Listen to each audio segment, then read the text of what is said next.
This is big boy shit, okay? Big boy shit. This big boy shit. Jake Paul just recently announced he's canceling his fight with Mike Tyson, and Joe Rogan absolutely roasted him for those mood swings. Honestly, I'm with Joe on this one.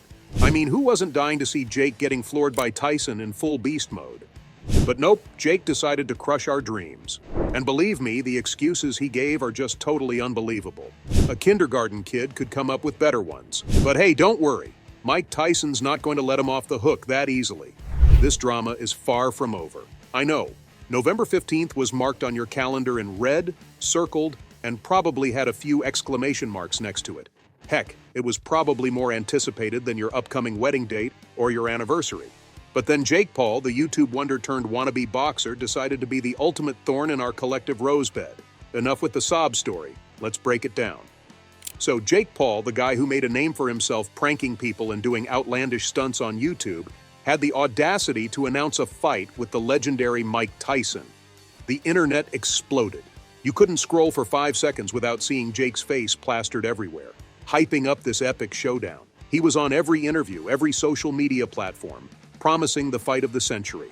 The best boxer on the planet is Jake Paul. Why? I mean, who's doing it? I mean, if Mike Tyson says, let's do this, are you down? 100%.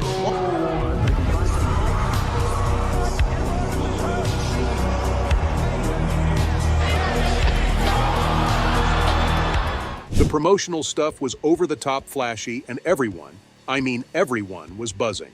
Jake wanted to prove he could stand toe-to-toe with a boxing icon like Tyson. It was set to be the event of the year, with fans on the edge of their seats waiting to see if Jake could back up his big talk. And then, boom. Out of nowhere, Jake drops the bomb. Fight canceled. It hit us like a ton of bricks. Fans were stunned. How could Jake, who was all in and super pumped, just back out like that? The reactions were a mix of disbelief, disappointment, and pure outrage. Speculations ran wild. Have a look at what Hulk Hogan has to say. But Tyson has that eye of the tiger, brother. I mean, when he gets focused, he will seek and destroy. And I see that bad dog look in his eye now. Jake pulling the plug on the Tyson fight left everyone questioning his motives. Was it fear of losing to a seasoned pro? Or a smart move to keep his undefeated record and fame train rolling? The answers aren't clear, but the speculation sure adds spice to the saga. Jake's decision has definitely impacted his career and reputation. Fans who were counting down the days to this epic clash now feel betrayed and left with a bunch of unanswered questions. Now, if you're itching to know the real reason for Jake's cancellation, hang tight because I'm saving the best for last. But let's chew on some theories, shall we? One prevailing idea is that Jake is straight up scared of losing to Tyson. Mike Tyson isn't just any boxer. He's the former undisputed heavyweight champ known for his sheer ferocity and knockout power. Facing Tyson means stepping into the ring with a living legend who's defeated some of the best. For Jake, the fear of getting his lights punched out by Tyson is real. Losing wouldn't just mean a physical knockout. It'd be a crushing blow to his carefully crafted image as a top-tier boxer. The thought of being literally and metaphorically knocked out by a legend might have been too much for Jake to handle. I might bite you at any time. That's the look he's got. I remember that look from 25 years ago, bro. It's kind of scary. I just hope Jake Paul steps up and is ready for Iron Mike. Then there's Jake's strategic approach to his boxing career. Unlike traditional boxers who climb the ranks by fighting increasingly tough opponents, Jake's path is, let's say, unconventional. He tends to pick fights with non-boxers or less experienced fighters, which helps him keep that shiny winning record and stay in the spotlight.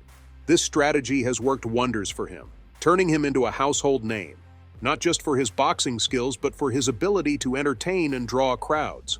But he always make fun of this concept, as he once said with Logan. And people are still saying the same thing, like, well, he hasn't fought a real boxer yet.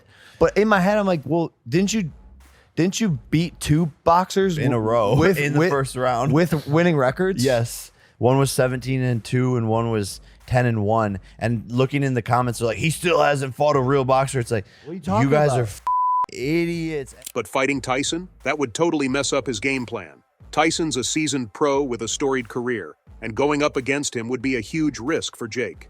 A high-profile loss could overshadow all the benefits of the fight, making it a less attractive option for someone who thrives on maintaining a winning image. Let's not forget Jake's recent victory over Mike Perry. On July 20th, 2024, Jake won by TKO in the 6th round, boosting his confidence and solidifying his status as a boxer. That win might have given Jake a taste of success he wasn't willing to risk by fighting Tyson. The high of victory can be intoxicating, and maybe Jake preferred to ride that high with safer opponents rather than gamble it all against Tyson. The win over Perry showed he can handle himself in the ring, but also highlighted his preference for fights where he can control the outcome. This tendency to pick easier opponents might explain why he decided to pull the plug on the Tyson fight. And look how he is posing after that. Or his corner just stopping the fight. Yeah. But I don't know. My arms are sore as today from all the punches. But here's the kicker. Jake's history of TKO victories raises a few eyebrows. In boxing, a knockout, KO, and a technical knockout, TKO, are worlds apart. A KO means the fighter is down and out for the count, no questions asked. A TKO, though, is when the referee steps in, deciding a fighter can't continue, often for safety reasons. It's more subjective and leaves room for debate. Teddy Atlas, a legendary boxing trainer and commentator, thinks Jake is all about brand protection. Jake Paul has built a brand on winning, Atlas said in an interview on July 27, 2024. Facing Tyson is a huge risk, and a loss could damage that brand significantly. This angle shows the business side of Jake's boxing career, where keeping a winning image is key to his success. Max Kellerman, a sports commentator, offered another perspective. Jake is smart, Kellerman said on ESPN's First Take. He's strategic about his fights, and he knows fighting Tyson is a different ballgame. It's not just about winning. It's about the potential damage to his reputation if he loses. Kellerman highlights the calculated nature of Jake's decisions, suggesting that backing out was more of a tactical move than sheer cowardice. On the flip side, Paulie Malignaggi, a former boxing champ and analyst, didn't hold back. Jake Paul talks a big game, but when it comes to real challenges, he backs out, Malignaggi said in an interview. Fighting Tyson would have been a real test of his skills, and maybe Jake knows he's not ready for that. Malignaggi's comments echo the skepticism within the boxing community about Jake's willingness to face tough opponents. And as we all know, whenever there's a juicy controversy, the first guy to jump on it is Joe Rogan.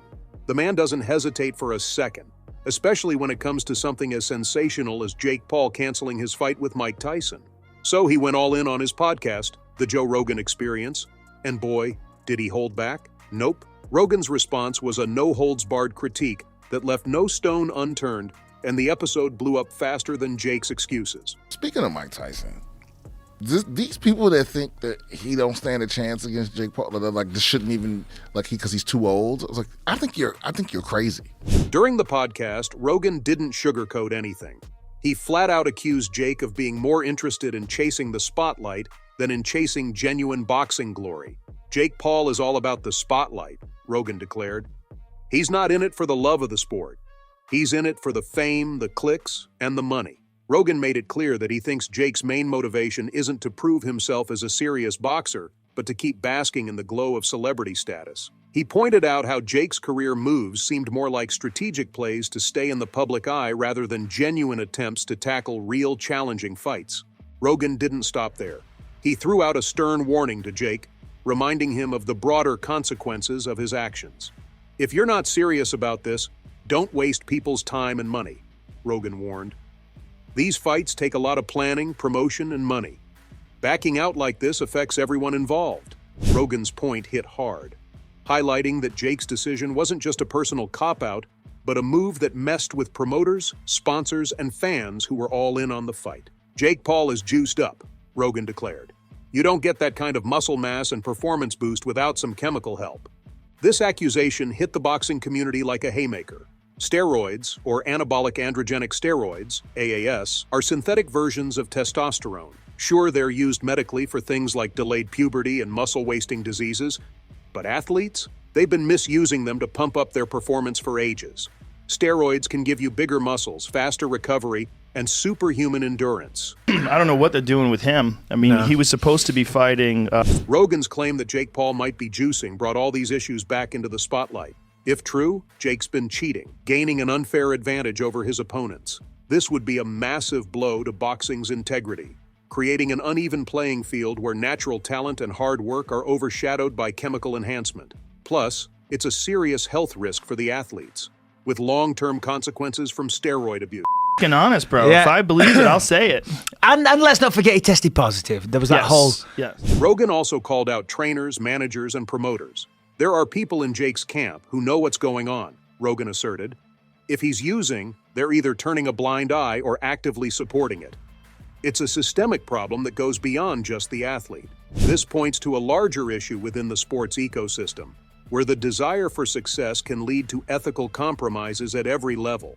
That's why we can say Tyson's lawsuit isn't just about the wasted money, it's about reputations too. He's claiming Jake's withdrawal damaged everyone involved, from the promoters to the sponsors. The legal showdown now in motion could have some serious repercussions for Jake Paul. Breach of contract cases in sports can lead to hefty fines and damages, but given the public nature and colossal sums involved here, the stakes are sky high.